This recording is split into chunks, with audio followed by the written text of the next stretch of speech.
Ngunit biglang naalarma si Chung Mayong nang magsimulang tumunog ang mga bot at lumipad upang habulin siya. Tumatakbo si Chung Mayong at sumigaw, "Damn it! Bakit may mga bot sa kuwebang ito?" Sagot ni Degwang, "Kuweba kasi, kumbaga. Bakit hindi mo man lang sinabi na okay lang?" Sigaw ni Chung Mayong, ang nakakatakot na medicine immortal.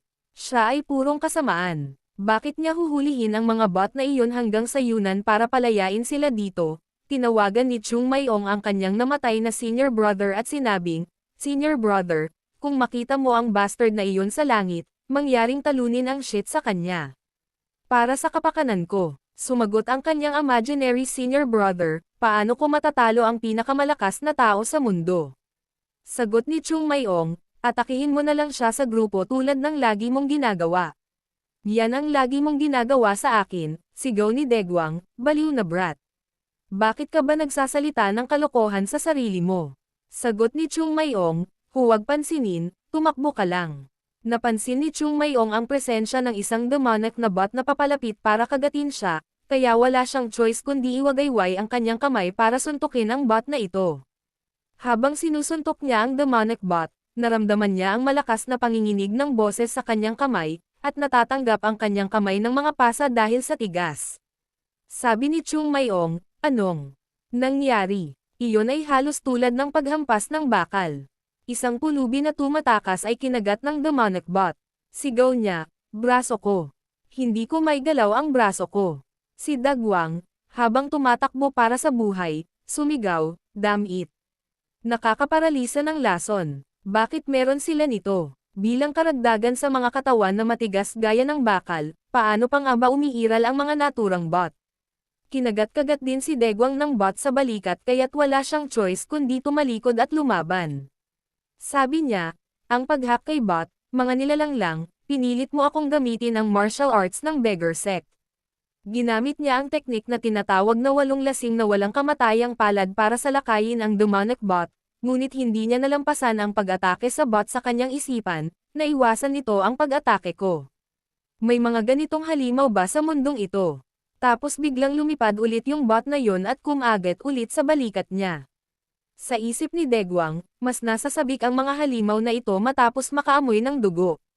Masyadong marami sila. Paano natin haharapin ang daan-daang gayong mga halimaw? Kahit na lumaban ako hanggang sa aking huling hininga, magagawa ko bang ibagsak ang hindi bababa sa 10 sa kanila sa bilis na ito, lahat tayo ay mapapawi. Sumigaw si Degwang, "Hoy, Mount Wa Divine Dragon! Mount Wa Divine Dragon!" Gumawa ng isang bagay tungkol sa kanila. Pagkarinig na walang choice si Chung Mayong kundi tumalon sa ere. Nagulat si Degwang nang makitang kumilos si Chung Mayong at tumalon sa hangin ng napakabilis, lumikha si Chung Mayong ng anyo ng espada, na naglalayong umatake ngayon, ikinalat ni Chung Mayong ang kanyang mga espada habang nasa kalagitnaan siya ng hangin. Pagkatapos ay humakbang si Chung Mayong sa dingding upang mag-ipon ng momentum. Ginagawa niya ito upang itulak ang kanyang sarili, upang palakasin siya para sa isang pag-atake, lumikha siya ng maraming slashes upang atakehin ang bot, at bawat pag-atake ay lumilikha ng plum blossom. Isang mabilis na pag-atake mula kay Chung Mayong ang nakita, at lahat ng mga bot na malapit sa kanya ay isa-isang hiniwa. Tinukoy ni Chung Mayong ang teknik na iyon bilang falling petals. Isa-isang ibinaba ang mga bot sa isang eksenang nakapagpapaalaala sa ulan ng bot. Si Hong Dagwan, na nanunood sa ibaba, ay namangha sa galaw ni Chung Mayong na lumikha ng plum blossom. Pagkalapag ni Chung Mayong, may mga bot pa rin na nahuhulog mula sa kanyang pag-atake. Si Degwang ay nasa isip pa rin niya. Ito ang tanawin na lumitaw sa aking mga mata. Ibinalik ang mga alaala ng plum blossoms na nawala sa mundo ngayon, gayunpaman, muli silang lumitaw. Plum blossom ng Mount Wasek. Ibinalik ni Chung Mayong ang kanyang mga espada sa scabbard, at sumigaw siya, "Hindi, ang iyong lugar." Nakakahiya mga bots. Pagkatapos nito, hindi na sinubukan ng mga bot na salakayin sila. Sabi ni Baekchun, para silang tinatamaan ng takot. Iyon siguro ang dahilan kung bakit hindi na sila naniningil sa amin. Sumagot si Degwang sa pag-iisip na ang isang sword technique ay magagawang hampasin ang mga ibon sa takot. Teka, bots. Hindi ba mga ibon? Sila ba? Napatingin si Degwang sa bot sa kanyang isipan, Hindi ko alam kung dapat ba itong ituring na kakaiba o kahanga-hanga, damn it. Natatakot ako sa mga susunod na lalabas, sigaw ni Chung Mayong, bakit kayo nakatayo? Lumipat tayo. Napatingin si Degwang kay Chung Mayong sa kanyang isip. Sa anumang paraan, sa tingin ko ang manatili sa kanya ay ang pinakamahusay na pagpipilian na maaari naming gawin. Kung hindi ay patay na tayo. Tinawag ni Chung Mayong si Degwang at sinabing, mahusay ka talaga sa pagpiling manatili sa akin. Natarante si Degwang nang marinig iyon, ha? Ngayon ko lang ba sinabi yon ng malakas? Nakangiting sabi ni Chung Mayong, pero pumunta ka ba dito para lang magsaya? Oras na para tumigil ka na lamang sa pagmamasid at magsimulang magbigay sa amin ng tulong. Napakasaya na kasama ka. I enjoy lang ang mga taong naglalagay ng mga pad para sa iyo nang hindi kinakailangang gumawa ng anuman. Wala na yata sa kasagsagan ang beggar sect na dapat ay sikat. Napaisip si Degwang sa narinig, nako, sarcastic lang ang bastos na ito. Binabawi ko ang mga sinabi ko tungkol sa kanya bilang ang pinakamahusay na pagpipilian. Habang naglalakad pa, pumasok sila sa isang bagong kuweba. Sinabi ng Union, isang kuweba sa loob ng isang kuweba at isang bagong landas na naiilawan ng mga phosphorescent pearls. Hindi ba ito kakaiba? Parang paulit-ulit ang mga pangyayari. Sumagot si Baekchun, oo, parang ganoon. Idinagdag niya, hindi pa ako sigurado, ngunit kung ang landas na ito ay katulad ng nauna, pinakamahusay na huwag gumawa ng anumang katangahan malapit sa mga perlas na phosphorescent. Tumingin siya kay Degwang at sinabing, kailangan lang nating iwasan ang paggawa ng mga pipi. Sabi ni Degwang, lahat ng tao nagkakamali minsan. Okay. Bagaman, hindi kinaya ng isa sa mga pulubi ang nakakaparalisadong lason na nakuha niya mula sa pagkagat ng bot. Siya ay bumagsak at tinawag ang kanyang pinuno ng sangay na si Hong Degwang na tinawag si Chung Mayong at sinabing, Mount Hua Divine Dragon. Alam kong nagmamadali tayo, pero pwede bang magpahinga muna tayo? Sinabi ni Degwang kay Chung Mayong na kailangan niya ng ilang oras upang tingnan ang kanyang kalagayan. Sinabi sa kanya ni Chung Mayong na kaya niyang gawin iyon. Tanong ni Degwang, ha? Yun lang. Sumagot si Chung Mayong, oo. Ano ang mas kailangan mo sa akin? Sabi ni Degwang, I mean, it is so unlike you to agree so easily. Sagot ni Chung Mayong, ayan. Ano pa ba ang magagawa natin kapag nasasaktan siya? Naguguluhan pa rin si Degwang kung bakit siya pumayag ng ganoon kadali, pero nagpasalamat siya kay Chung Mayong Hong. Kinuha ni Degwang ang antidote na inireserba niya para sa emergency at inilagay ito sa sugat ng isa niyang tauhan. Degwang, tingnan mo si Chung Mayong sa kanyang isipan.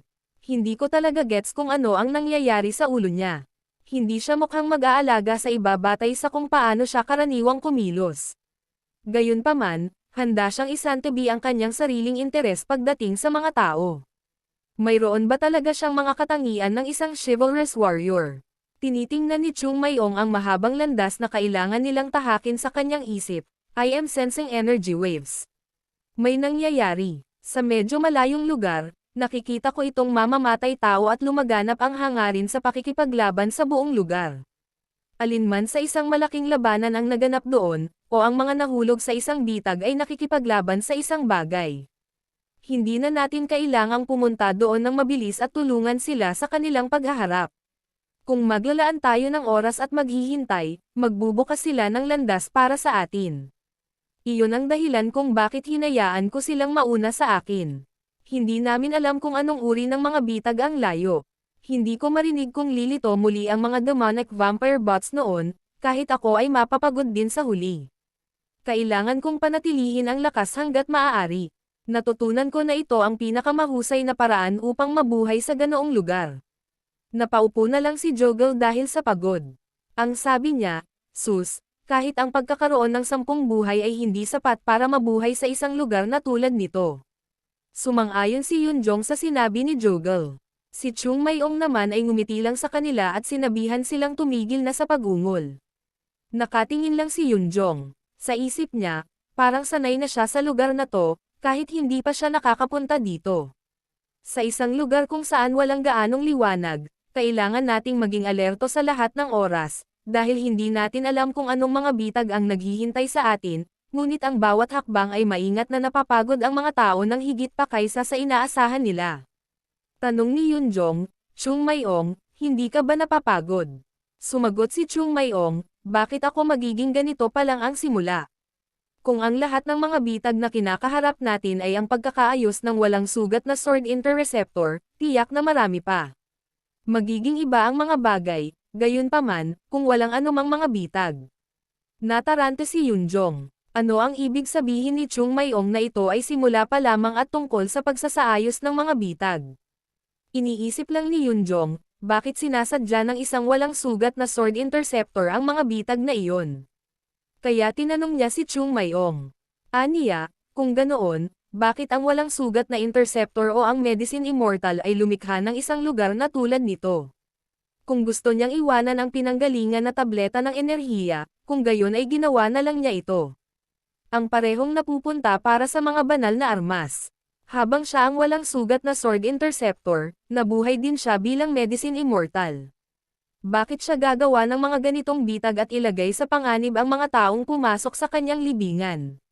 Kung iisipin, ang palayaw na Medicine Immortal ay ibinigay sa kanya dahil siya ay isang mabait na tao na nakagamot sa maraming mga may sakit na pasyente at lumikha ng hindi mabilang na mga table task ng gamot. Bakit gagawa ng graveyard ng ganito ang isang tao? Hindi ko talaga siya maintindihan. Sabi ni Chung Mayong, sa halip na tanungin kung bakit niya ginawa ang lugar na ito, isipin mo kung bakit siya naging Luis Sword Interceptor.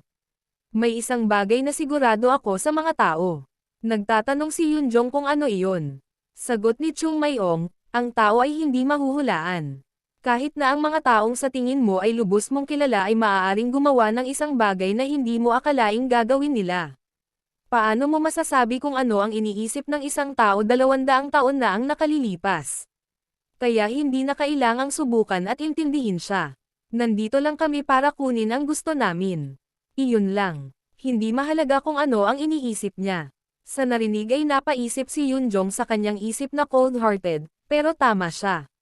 Sa totoo lang, kailangan lang nating makuha kung ano ang pinunta natin dito.